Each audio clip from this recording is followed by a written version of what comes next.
यहोवा राजा हुआ है, पृथ्वी मग्न हो और द्वीप जो भौतेरे हैं वह भी आनंद करें। शनिवार 8 अप्रैल 2023। आज के मनन के लिए मैंने आप ही के लिए चुना है लूका अध्याय 23 और उसका 47वां वाक्य। सूबेदार ने जो कुछ हुआ था देखकर परमेश्वर की बड़ाई की और कहा, निश्चय ये मनुष्य धर्मी था। आपका दिन आशीषित हो। क्रूस पर मेमने की खामोशी और चारों ओर हो रही घटनाओं ने सूबेदार के हृदय को परिवर्तित किया।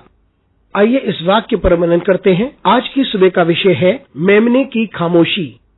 यहाँ हम देखते हैं कि यीशु मसीह को क्रूस पर चढ़ाने के लिए ले जाया जा रहा था और क्रूस पर चढ़ाने से पहले उसका मजाक उड़ाया गया। लोगों ने उसके चेहरे पर थूका और उसका मजाक उड़ा रहे थे उस सामर्थ के बारे में जिसका वे एक नबी के नाते दावा कर रहे थे कि वह मसीहा है। जब यीशु मसीह क्रूस पर थे तो बहुत से लोग उसका मजाक उड़ा रहे थे और उसकी निंदा कर रहे थे और उससे कह रहे थे कि यदि उसके पास मसीहा की सामर्थ है तो वे क्रूस से उतर आए। और यदि वे इस बात का दावा करता है कि वे मसीहा है, इस बात को लेके लोग उसका मजाक उड़ा रहे थे और उसकी सामर्थ का भी मजाक उड़ा रहे थे। लेकिन यीशु खामोश रहा। उसने उन लोगों से कुछ नहीं कहा जो उसका मजाक उड़ा रहे थे, जिन्होंने उसे कोड़े मारे, उस पर थूके और उसके बारे में बुरा कह रहे थे। और वे एक मेमने के समान खामोश थे जिसे वध करने ले जाया जा रहा था। उसका शरीर लहूलुहान हो चुका था और लोग उसकी निंदा कर रहे थे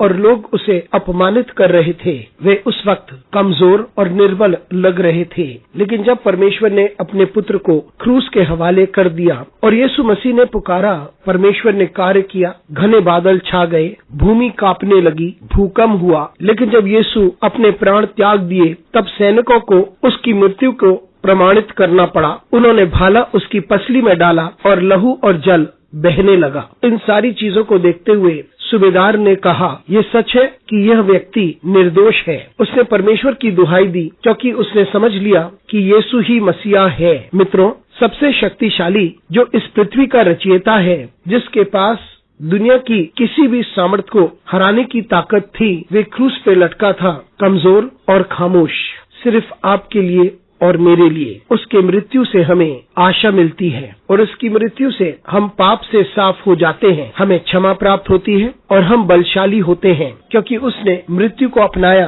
ताकि वह उसे पराजित कर सके। मेमने के समान वे खामोश था और जो कुछ उनके साथ हो रहा था उसे उन्होंने स्वीकार लिया। अनुग्रहकारी परमेश्वर स्वर्गीय पिता, तेरी स्तुति करते हैं, तेरा आदर करते हैं और तुझे महिमा देते हैं। तूने हमारे लिए अपनी जान दी। हमारी सहायता कर परमेश्वर, ताकि हम इस बात को समझ सके कि तूने ही हमें मूल्यवान बनाया। हमारे साथ परमेश्वर तू बना रहे। यीशु मसीह के नाम से मांगते हैं, आमीन।